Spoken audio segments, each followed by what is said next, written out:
கூச்சப்படாம சாப்பிடுங்க. அம்மா, என் பெத்த தாய ஓவர்டேக் பண்ணிட்டீங்கம்மா, ஓவர்டேக் பண்ணிட்டீங்க. அள்ளி அள்ளி இறக்கிறீங்களே, இதுக்கு பூரா அந்த கையால என்ன கைமாறு பண்ண போறேன் தெரியலையம்மா. போதுமா, போதும் போதும் போதுமா. பரவாயில்ல, நல்லா சாப்பிடுங்க. நீங்க என்ன சாதாரண ஆளா? இந்த ஏரியா கவுன்சிலர்னா எவ்வளவு பெரிய ஆளு. நீங்க எங்க வீட்ல வந்து சாப்பிடுறது ரொம்ப பெருமையா இருக்கு. அப்படியாம்மா, ரொம்ப நன்றிம்மா. இவங்களையும் சாப்பிட சொல்லலாம். ஐயோ வேணாம் வேணாம். ஏங்க? இல்ல, அவனுக்கு பூரா வெஜிடேரியன்மா. நான் மட்டும் சாப்பிடுறேன். என்னம்மா அது? என்னம்மா நண்டு தானே? வைங்க வைங்க, நான் வருத்தப்பட மாட்டேன். அம்மா. என்னடா?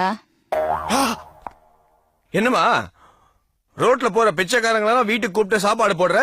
நம்ம பிச்சை எடுத்தாலாம் இவனுக்கு எப்படி தெரியும்? சும்மாடா. டேய், இது இவன் வீடா? கொஞ்சம் இருங்கண்ணே.